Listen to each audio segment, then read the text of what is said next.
sa puntong ito ay dumako naman tayo sa panahon ni Isocrates. Si Isocrates ay isang mag-aaral noon ni Socrates.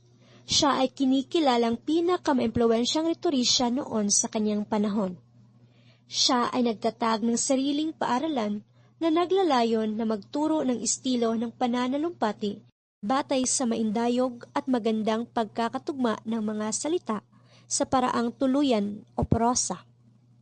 Ang mga prosang gawa niya ay nakikitaan ng mga maiikli ngunit eleganteng nakabiting pangungusap na mayaman sa kasaysayan at pilosopiya. Ngayon naman ay ang sa panahon ni Aristotle. Ang retorika sa panahon ni Aristotle ay kinikilala bilang sining ng panghihikayat or art of persuasion.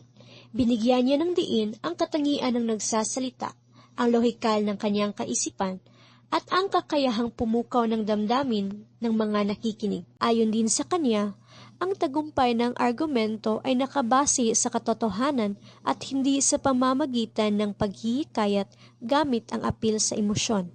Sa ngayon ay dumako naman tayo sa panahon ni Cicero. Si Cicero ay kinikilalang batikang orador ng Roma. Siya at si Quintilian ang mga tinaguriang dakilang maestro ng retorikal at praktikal na retorika. Ang retorika sa panahon nila ay ang pagtatalakay sa anumang adhikain at batay sa mabuting panlasa at pagpasya ng orador. Kaya't sa isyu ng moralidad, ipinahayag niyang nararapat na maging mabuting tao ka muna upang maging mabuting mananalumpati.